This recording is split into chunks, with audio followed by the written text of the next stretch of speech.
Welcome back, people, to another League of Legends video. In this one we're doing a top 5 AD carries of patch 6.2. So let's just get straight into it. Now I'm going to start off with the honourable mentions. I'm going to start off with a Vayne. Now, don't think she should ever really be in like a top 5, like the best AD carry, because she could either be the best or worst depending on your own ability. Like, yes, she scales really well, she does loads of damage, she's really good against tanks, she's really good at 1v1ing. Like, no, really, not another AD carry can really 1v1 at in the late stages of the game. But in the lane phase, you are relying really heavily on your own skill to get yourself through that, and it's not always going to go that well for you. So for that reason, I'm just going to leave her as an honourable mention, and I think that she should be a personal pick and not based on a tier list. Champion I'm going to put number 5 is, of course, Kalista. She does loads of damage, and she scales pretty well with the kind of items that are in the game at the moment. And if you do get really fed on her, she does snowball really hard. As that Ren just stacks and stacks and stacks on a champion, you pop ye and they're pretty much dead. It's a huge burst, but that only comes once you've attacked them, obviously, a couple times.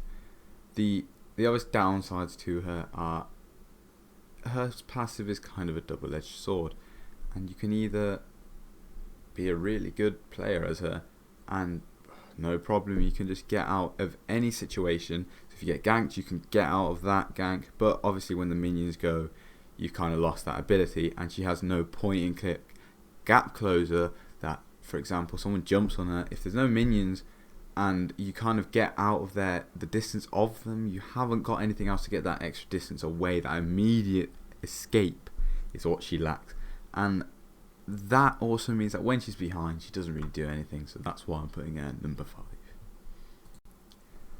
For number 4, some of you may or may not be too surprised at this, I'm going for Misfortune. Now, obviously, when they changed her so that her ult crit, it made her just suddenly so much of a better champion. And now with Thunderlords in lane, that E, it's just a poke that no one can really counter you, because you're slowing them down, and then you're also getting that Thunderlord's proc, so you're just basically free poke. And what's better than free poke? But at the same time, that is going to push her lane, and also she has no escape. So that can be a problem if you're not ahead, or someone, like I said, jumps on you, you're relying on someone else to get them off you instead of you getting away from them, which is putting more pressure on the team. And when you're in solo queue, you want to do everything yourself. But still, she does a really large amount of damage. You can turn a team fight over just by ulting, because she'll just wipe out the whole team, especially if she's fed. And that is exactly why I would put her as number 4, because she can carry a team on her own, but she also may struggle if they have a really good jungler or someone who camps you. You're just not going to be able to get away from them. So that's why she's at number 4. Number 3, and my personal favourite, of course, is going to be Lucian. He does such a large amount of damage, and he can get to that stage where he can carry a team really easily, because does so much damage in lane, because he's an AD caster, especially with the Thunderlords. You can Q, auto attack, and there you go. There's your Thunderlords. You've now burst them down. Not many people can counter that burst. And level 2, if you take E, you dash to them, auto attack, Q, auto attack there. They are lower than half HP at this point, and you're in such an advantageous position to win that. Maybe kill them. You come back and you're just snowballing from then onwards. He's got his E as well, so if you do get ganked or do need the mobility, it's right there. And obviously auto attacking someone with, I think, W on them, you're lowering the cooldown of it. So for that reason, I wouldn't recommend Max in second. But he does now scale off, and some champions, like others I'm about to mention, can 1v1 him that bit easier. And with the low range, he's kind of struggles in a team fight if he's not really fed. So you need to sort of prioritize getting fed over like other, just like like a champion who would scale more. So for that reason, he only stays at 3, but he's still my personal favourite. Now, position 1 and 2 are kind of iffy. It depends who you are and which one you prefer more. I personally prefer Corki more, but I would still put him at number 2. He does a huge amount of damage with Sheen proc. He's an AP caster. You can even see him at mid just because of how much burst he does. And that means if a mid laner tries to 1v1 you in a team fight, you can easily just burst them down. And with the package as well that he gets, it means you can, in situations, jump into something that you wouldn't normally go into, test it out, test the water, see if you're going to do it. If you're not going to win that fight, your W's still up after that, and you get out of there, you're done. So there's no risk in that. Obviously, W, huge range, gives him loads of mobility in lane, and it means ganking him can be really hard if he's got that W up, of course.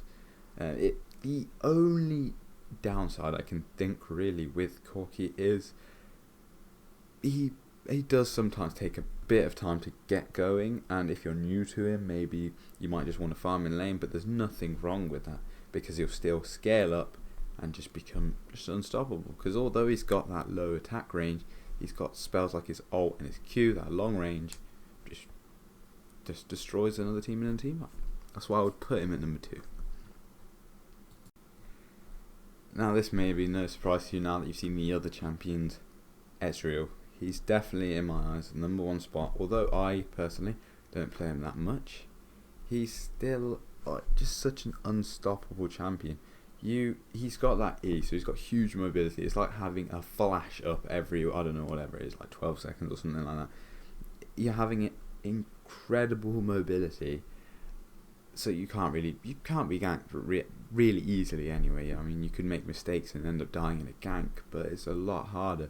And it means when you want to escape him, even if you've got flash, he's got his E. So you got a problem there. He scales up so much that it's almost like Vayne, but imagine being Vayne but having a good lane phase. You've got poke, and you can trade back with an enemy, especially once you get that Sheen. But you can also just stay in lane, CS. You can even lose about 10 CS in comparison to your other laner, and you're still ahead. You come out of the laning phase, you got that poke, you got wave clear with your ult. It's such a small cooldown. Q with the Iceborne, it's just no wave's going to be able to withstand that. And then when it comes to a team fight, you're just jumping everywhere, just putting in damage left, right and centre, and no one can really stop you. I can't really personally think of a downside to Ezreal, because you're going into lane knowing that even if you don't technically win the lane, you come out stronger than the other AD carry, and you can 1v1 pretty much all AD carries unless maybe a Vayne who outplays you. But this is down all then to skill rather than just the champion itself. Now maybe he can be a bit slower to scale up, but I mean, if you just take your time, you're going to get there anyway. So that's why he's just number 1 spot in my eyes.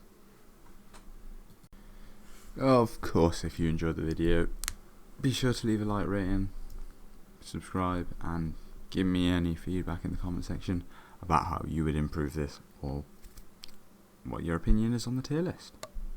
Peace.